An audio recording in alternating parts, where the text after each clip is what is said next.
Salut, Pharma Podcast devient le rendez-vous des pharmaciens et de tous les acteurs de la pharmacie version audio, mais ça, vous le savez déjà. L'idée que j'ai de ce projet, c'est de vous proposer du contenu original à travers différents concepts. Vous connaissez déjà les interviews ou les revues de presse diffusées depuis maintenant plusieurs mois. Je vais vous en donner encore plus et comme ça, vous serez obligé de vous abonner et mettre plein de commentaires sympas. Je vous propose un nouveau format de contenu afin d'aborder la casquette de manager du pharmacien.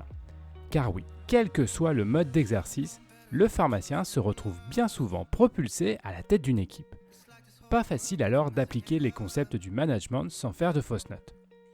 Je vous propose donc dans cette série de podcasts d'aborder les grandes thématiques autour du management en pharmacie. Si vous trouvez ce contenu sympa ou que le concept vous plaît et si en plus vous aimeriez qu'on travaille ensemble sur un projet, contactez-moi, je serai très heureux de vous accompagner. Et puis, si vraiment vous trouvez le concept de Pharma Podcast extraordinaire et que vous souhaitez nous aider à créer encore plus de contenu super cool, nous acceptons aussi le sponsoring. Tout cela est expliqué dans le blog mypharmapodcast.com. Bon allez, terminez avec cette introduction trop longue et si vous êtes encore à l'écoute, promis, je vous mets l'épisode. Bonne écoute!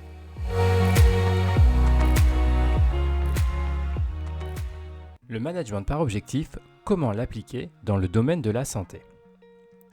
C'est une des techniques les plus répandues dans le domaine du management, fixer des objectifs à ses collaborateurs pour piloter une organisation. Cette approche managériale permet de donner à chaque membre d'une équipe une feuille de route afin de décliner les buts à atteindre. Le manager peut ainsi avoir une vision précise des orientations stratégiques de l'entreprise. Bien évidemment, afin de réussir ce type d'approche et d'adopter la posture du manager coach, l'attitude de l'encadrant est primordiale. Vous devez adopter une position afin d'uniquement expliquer les objectifs sans proposer ou imposer le chemin à suivre. Une fois les objectifs fixés, la deuxième étape du travail du manager commence. Vous devez en effet assurer un suivi de l'avancement du travail de votre équipe et un retour sur les avancées accomplies. Découvrez dans ce podcast les 3 temps forts à mettre en place pour permettre un accompagnement efficace de votre collaborateur. Le point hebdomadaire pour traiter du quotidien. La fameuse réunion de service a toujours une utilité. Même si ce type de rendez-vous collectif est un peu vieillot, son intérêt reste certain. Bien évidemment, une réunion de service ne doit pas être l'occasion pour le manager de s'exprimer sous la forme d'un monologue. Chacun doit pouvoir prendre la parole et exprimer son point de vue. Le contenu et le déroulé sont pilotés par l'ordre du jour envoyé au préalable.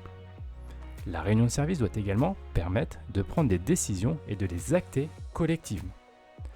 Dans l'approche d'un management par objectif, ce point hebdomadaire doit permettre de partager les avancées de chacun et de manière collective.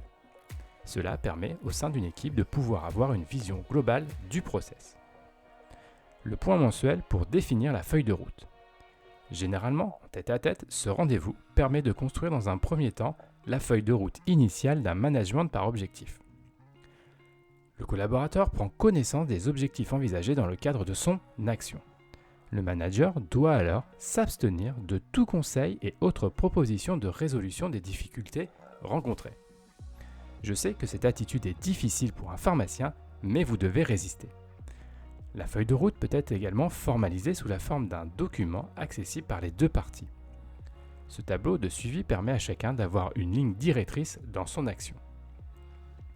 Les points mensuels suivants doivent permettre de mesurer l'avancée des projets, les difficultés rencontrées et les solutions envisagées. Comme d'habitude, le pharmacien manager doit adopter une attitude d'écoute et de validation des actions menées. L'erreur ou la mauvaise voie est une forme de progression car elles permettent de se poser les questions nécessaires à la résolution. Enfin, afin de donner de la visibilité aux collaborateurs, les dates de ces points mensuels sont définies à l'avance et bloquées dans les agendas respectifs.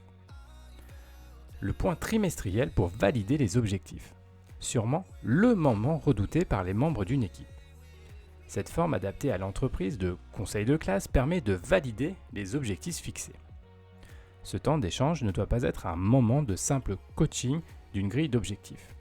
Il s'agit d'un temps d'échange et de débriefing sur le trimestre écoulé. Des points positifs doivent ressortir de cet échange ainsi que des pistes d'amélioration.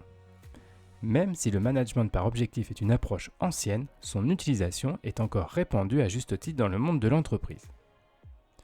Peter Drucker, le concepteur de cette philosophie managériale, a permis à de nombreux managers de pouvoir encadrer leurs équipes. La technique permet également de pouvoir traduire les directives globales en approche micro au sein de votre unité.